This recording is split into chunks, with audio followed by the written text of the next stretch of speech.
What do you say we cover some downriver moves? These are the moves you do that you don't initiate from an eddy. You don't surf out to a hole or a wave.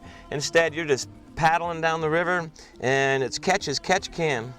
The kickflip is a move that's quite cool for wave trains, and the bigger the wave, the better.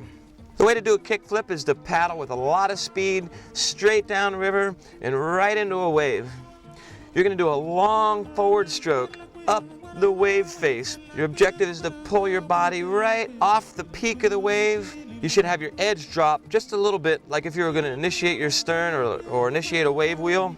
If you're doing it right, you'll launch your body past the peak of the wave, a foot or two at least.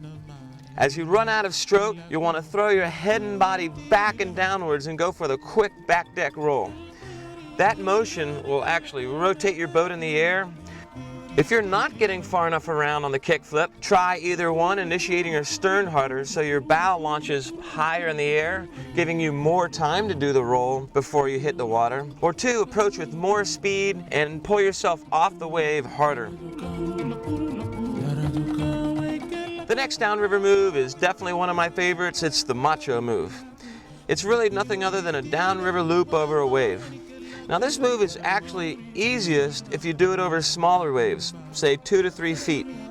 Now you need to know how to do loops in a hole or at least in flat water if you want to get the Macho Move.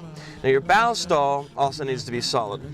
Okay, the way to do the Macho Move is you paddle down on a non-breaking wave, and you want to make sure you're in deep water, otherwise your bow's going to hit bottom, or if you tip over you're going to hit your body on the bottom.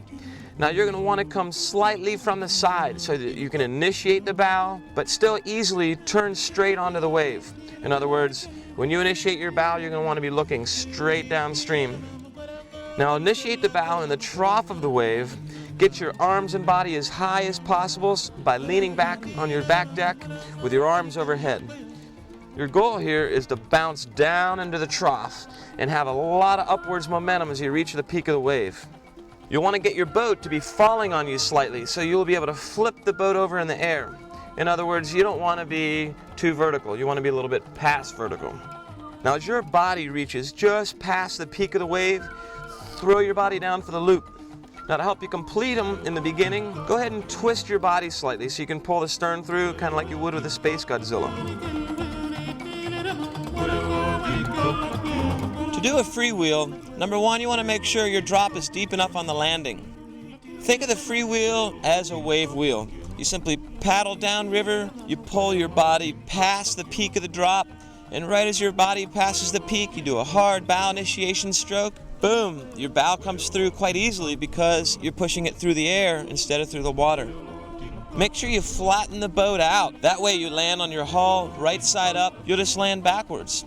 You'd be surprised how many places you can do it. It's awesome.